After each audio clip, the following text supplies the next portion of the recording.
Hello, everyone. This is Dr. Nathalie Beauchamp, and welcome to the show Empowering Women in Chiropractic, which I'm co-hosting with amazing other female chiropractor. Today, I have a guest. Her name is Dr. Danielle Warner. I've known Danielle for a few years now. She is practicing in Toronto, Ontario, Canada.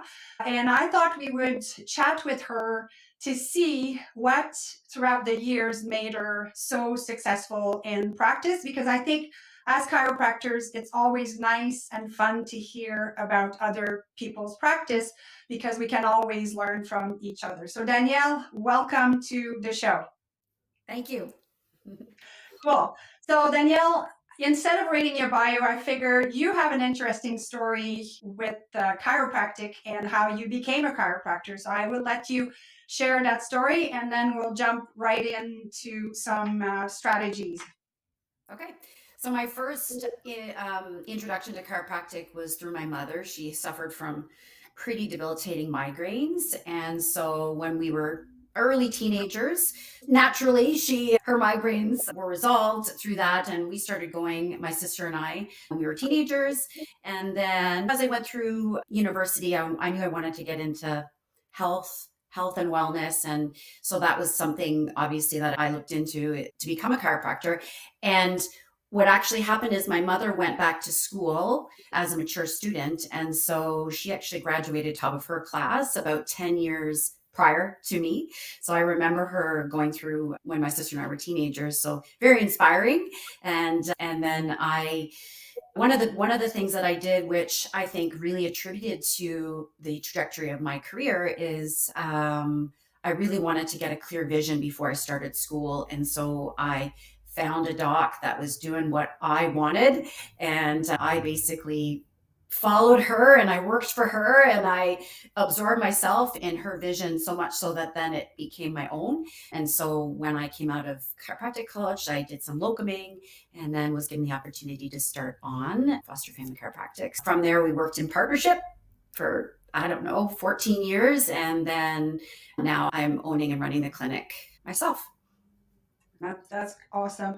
So I'm going to ask you the questions, Danielle, because I think as you've been in practice 18 years, I'm on 27, and we reinvented ourselves many times in our own practice, let's face it, right? But I think if someone asked me what were the 3 or 4 things that were like pivoting moments in terms of growth in my practice, I know what they would be. And I'd love for you to share what those could be. Mindset, it could be tactical or strategies that you implemented that really helped your growth, and also building the clinic that of your dream, like the clinic that is resonating with your own core values. So please share with us. Okay. So I alluded to a little bit. The first one is you don't need to reinvent the wheel. Somebody is doing what you want, your vision, right? And so taking the time to like work with this different chiropractors, they've done it, right? The chiropractor that I started with, she had systems in place. She was successful herself. I loved her communication.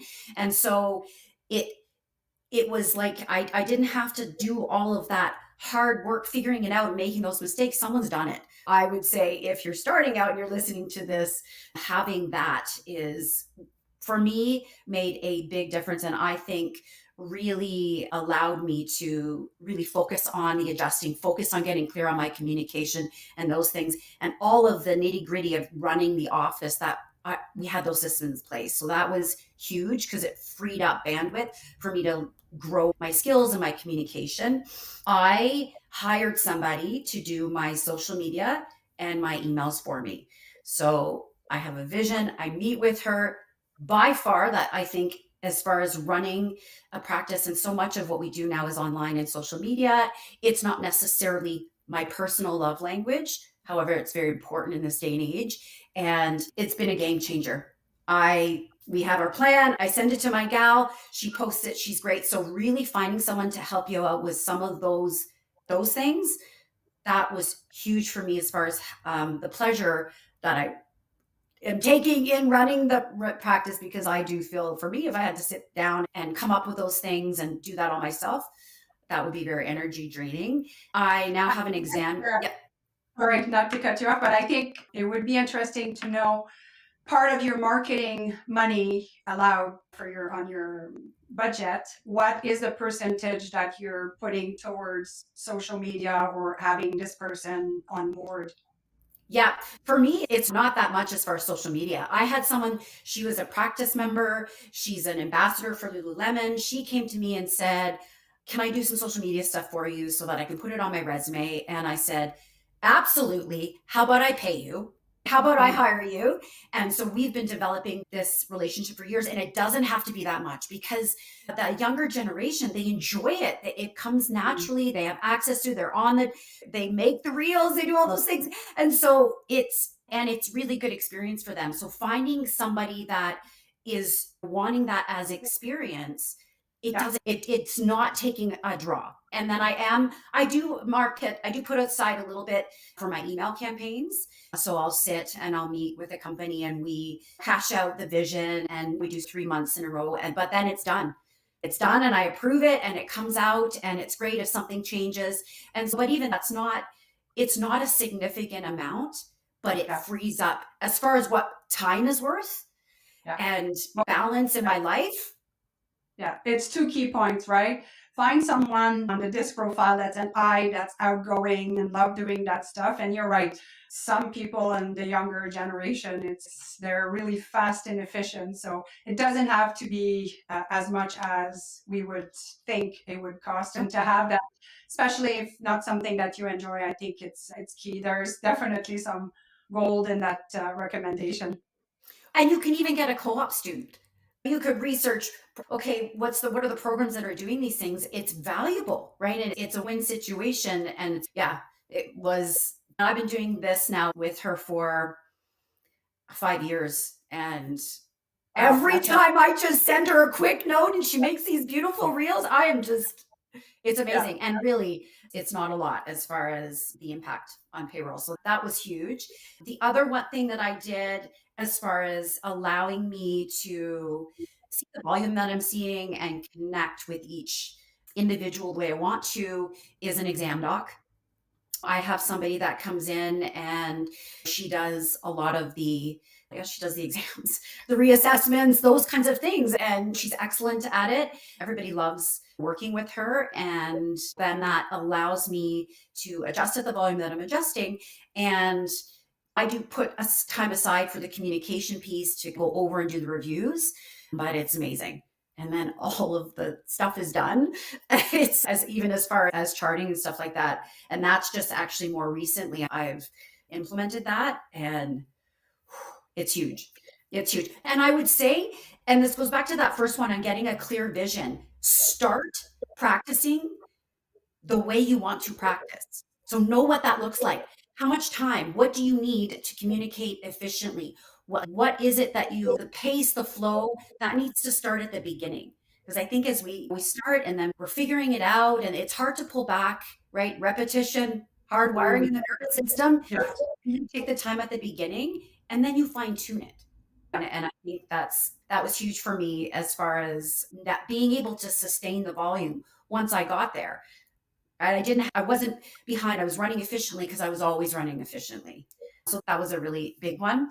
Another thing I will say as far as just overall success, and I'm realizing now more than ever, the relationship you have with your front desk, your team, is so important. It's worth putting the time in to create culture and to ensure that your front desk trusts you as a doc and as a good human, because at the end of the day, their relationship with the patients, they have a real big impact. And oftentimes patients won't necessarily tell me something and then they'll go tell them or whatever. It happens even after 18 years. Sometimes there's miscommunication or sometimes there's this. And to know that my front desk trusts where I'm coming from in my heart with patients, and they will back me up and they're willing to learn and they love chiropractic. I don't think you could sustain success without a really good front team. And that is where I put most of my investments as far, right? It's really important to me to make sure that my front desk, they feel heard, they feel they have a role, they're properly compensated.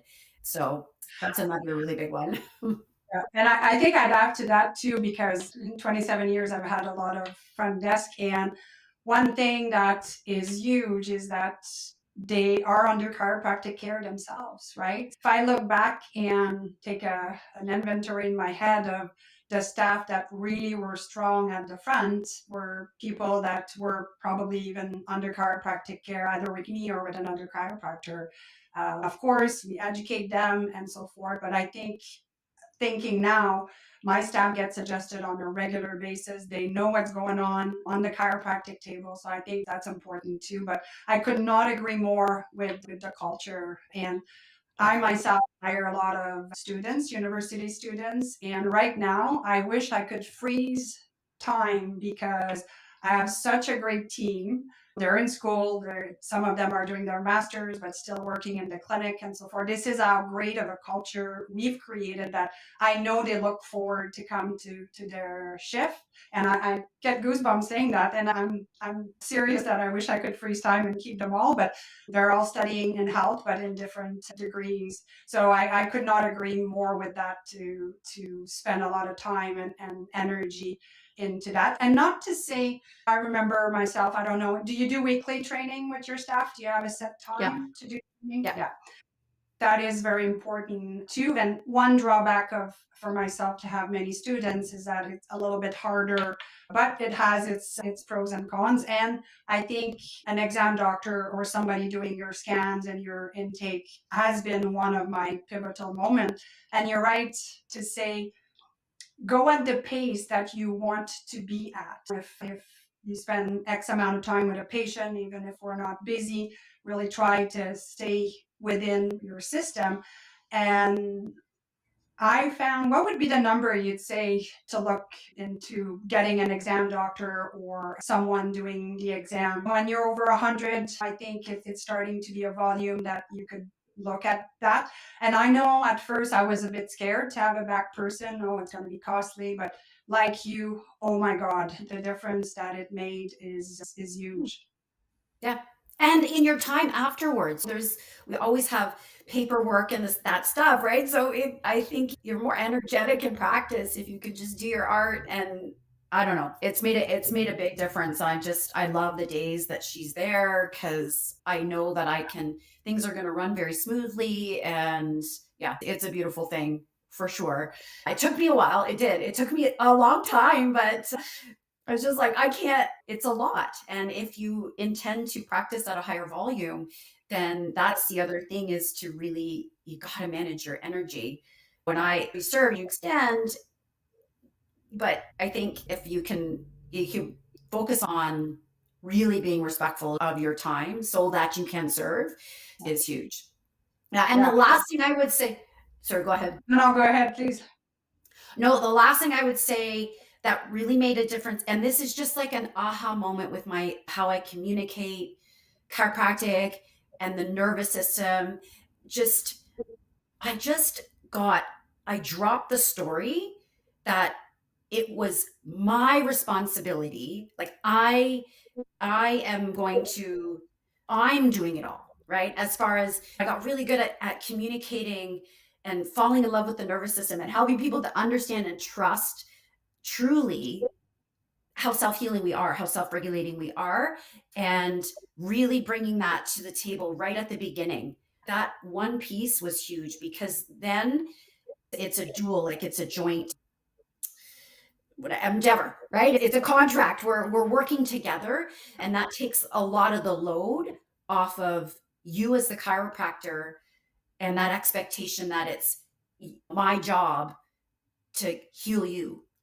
Yeah. And that's just a subtle thing that if you can communicate that at the front when you're establishing your relationships with the people that are coming in, it's a beautiful conversation from there. So that was the last thing. Yeah, I'm smiling because the newest addition to the clinic is I literally put on the ceiling, borrowing from the dentist here, 3 posters and different picture, but do you know what it says?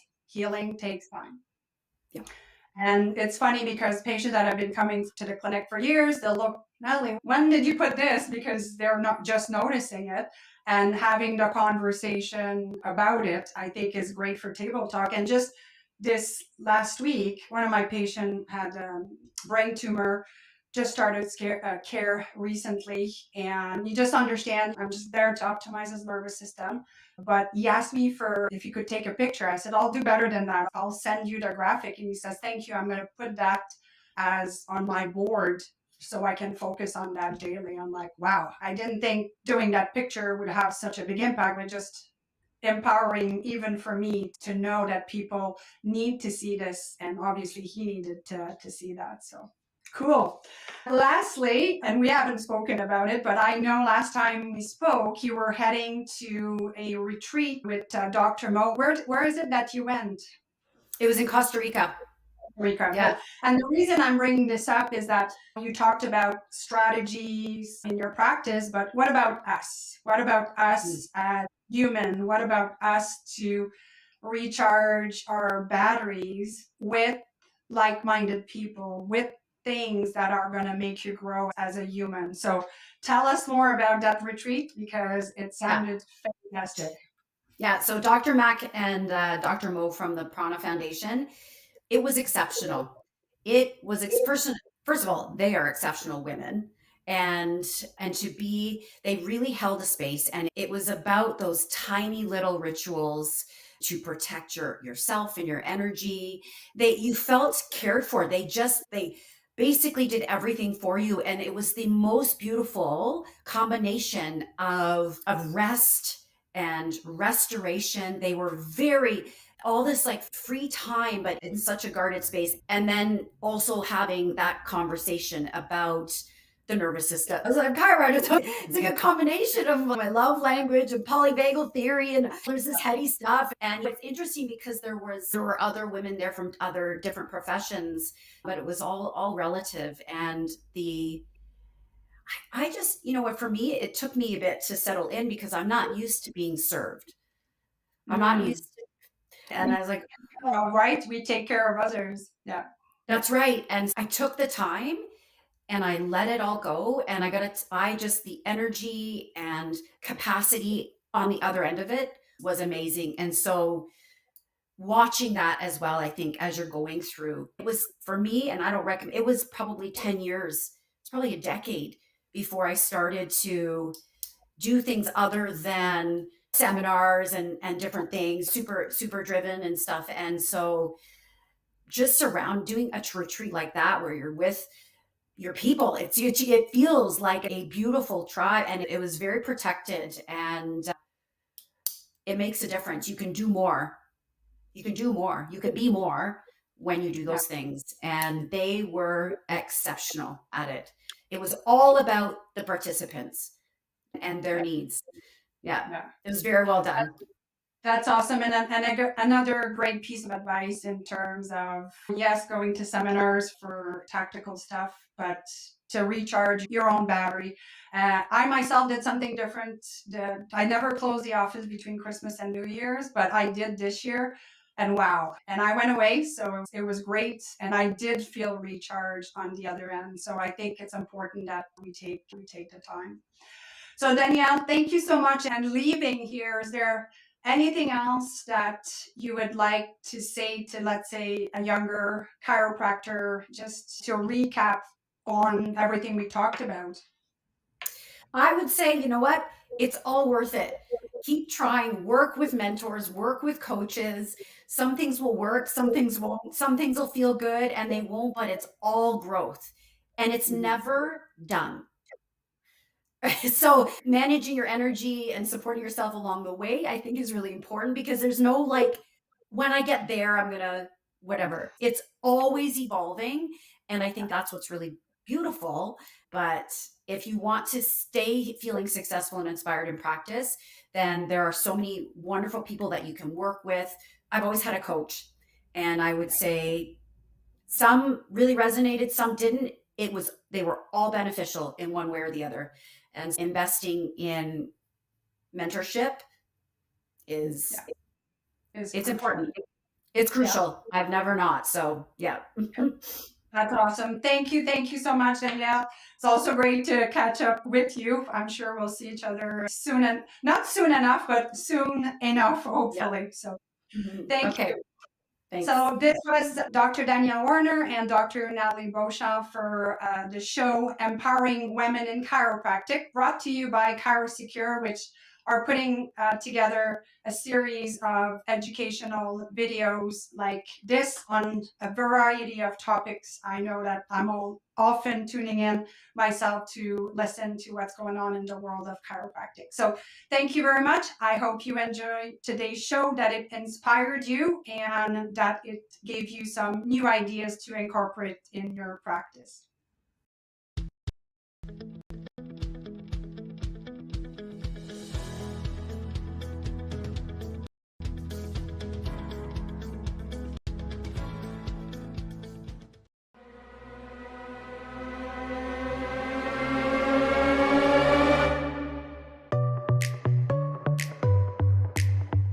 Join us each week as we bring you the best in business growth, practice management, social media marketing, networking, leadership, and lots more.